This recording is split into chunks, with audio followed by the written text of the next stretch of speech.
j'ai 25 ans, je suis jeune maman célibataire d'un petit garçon de 17 mois.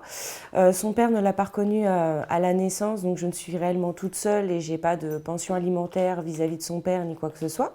J'ai démissionné pour m'occuper de mon fils parce que vu que j'étais aide à domicile, je ne pouvais pas forcément le faire garder au vu des horaires que je faisais, 9h, 21h tous les jours et un week-end sur deux pour le faire garder, c'était pas possible. Donc j'ai démissionné suite à ça pour m'en occuper. Et de là, en fin de compte, je touchais le maire isolé, mais je ne le touche plus vu qu'il a 1 an.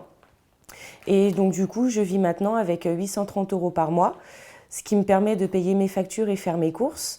Mais de là, après, pour habiller mon fils ni quoi que ce soit, je peux plus rien faire. Donc à la fin du mois, vu qu'il me reste une bulle, je suis coincée. Je peux pas réparer ma voiture s'il faut que je la répare. Donc vis-à-vis de tout ça, c'est compliqué.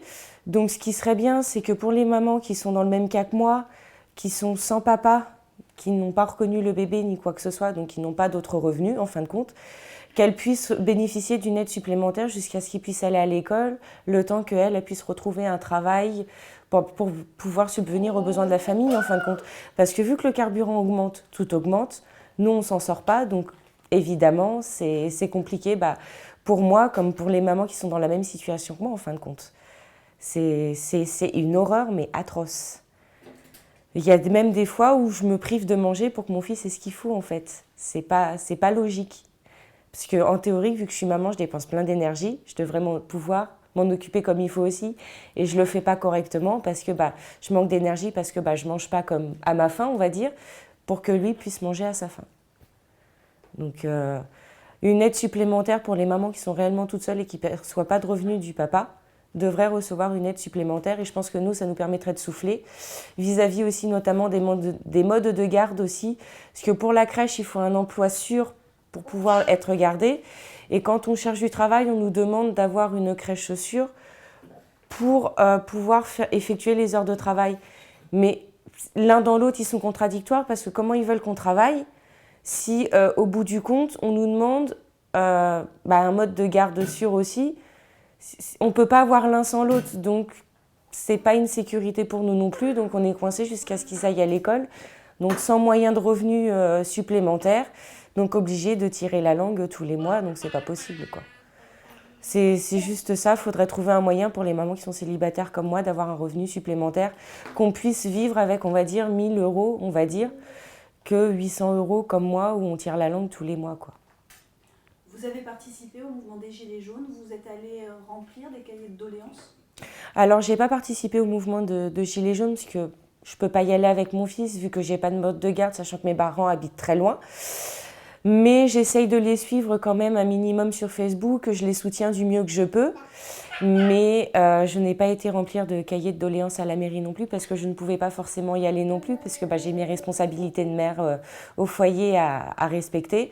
Mais j'essaye un minimum de voir ce qui se passe sur Facebook, d'éventuellement montrer mon soutien sur les réseaux sociaux, etc. Mais je ne peux pas me déplacer de moi-même en personne. Mais vous soutenez tout ça? Mais je soutiens tout ça quand même parce qu'ils se battent pour l'avenir de mon fils, on va dire. Ils se battent pour l'avenir de mon fils, pour l'avenir des petits-enfants que je serais peut-être amenée à avoir.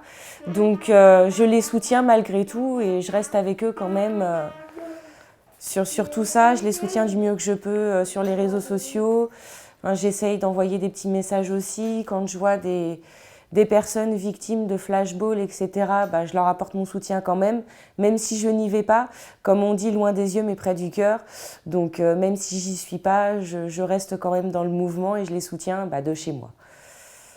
Le grand débat, vous en pensez quoi? C'est un peu délicat, parce que souvent on ne sait plus où donner de la tête, mais c'est à mon avis, de toute façon, le président ne cédera pas comme ça de toute façon. Mais je pense que de toute façon, les gilets jaunes ne lâcheront rien et c'est ce qu'il faut. Il finira par céder de toute façon. Donc là, le mieux, c'est qu'ils se plient en fait à nos volontés parce que c'est vrai que tout augmente et nous, on s'en sort plus après. Même pour les retraités qui perçoivent une petite retraite de misère. Moi, j'ai une voisine, c'est pareil. Elle vit avec 75 € par mois, elle n'a quasiment rien ni quoi que ce soit. C'est une honte, mais monumentale. Comment peut-on laisser une personne comme ça sans rien, c'est pas possible, quoi. Moi, la petite voisine du dessous, je peux pas la laisser comme ça. Donc, c'est lamentable qu'ils fassent rien pour des personnes comme ça, quoi.